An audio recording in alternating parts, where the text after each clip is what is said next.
Pasti kita pernah ngerasa hidup kita terasa susah banget, dan kadang kita jadi kesulitan buat lihat posisi positifnya.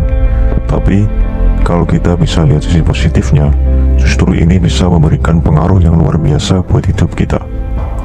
Kalau kita punya pola pikir positif, kita bisa jadi lebih bahagia, lebih sehat secara mental dan fisik, dan lebih termotivasi untuk mencapai tujuan kita. Jadi, kalau kita fokus ke kebahagiaan, kita juga bakal jadi lebih produktif dan fokus buat ngejar tujuan kita.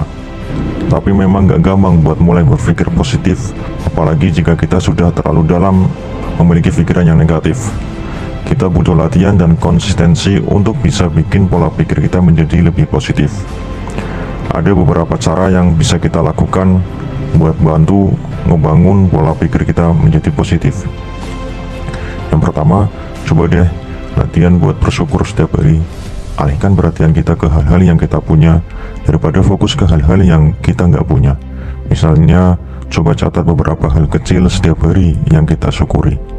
Misal hari ini kita bisa bangun lebih awal dari biasanya, atau hari ini kita sudah mau mulai baca buku walau sekedar 1 halaman saja, atau bisa yang lainnya. Kedua, berhenti bandingin diri kita sama orang lain dan hentikan kebiasaan meremehkan diri sendiri.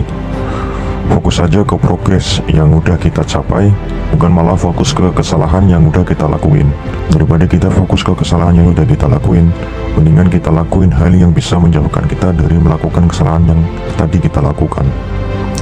Ketiga, coba deh lihat sisi positifnya dalam setiap masalah. Dalam setiap masalah kan selalu ada pelajaran yang bisa kita ambil. Jadi coba belajar buat lihat sisi positifnya. Hal ini bisa membuat hidup kita jadi lebih tenang. Dibanding kita terlalu memikirkan masalah yang terjadi, sembari cari solusi, kita juga bisa ambil pelajaran dari masalah yang terjadi pada saat ini. Membangun pola pikir positif memang butuh waktu dan usaha.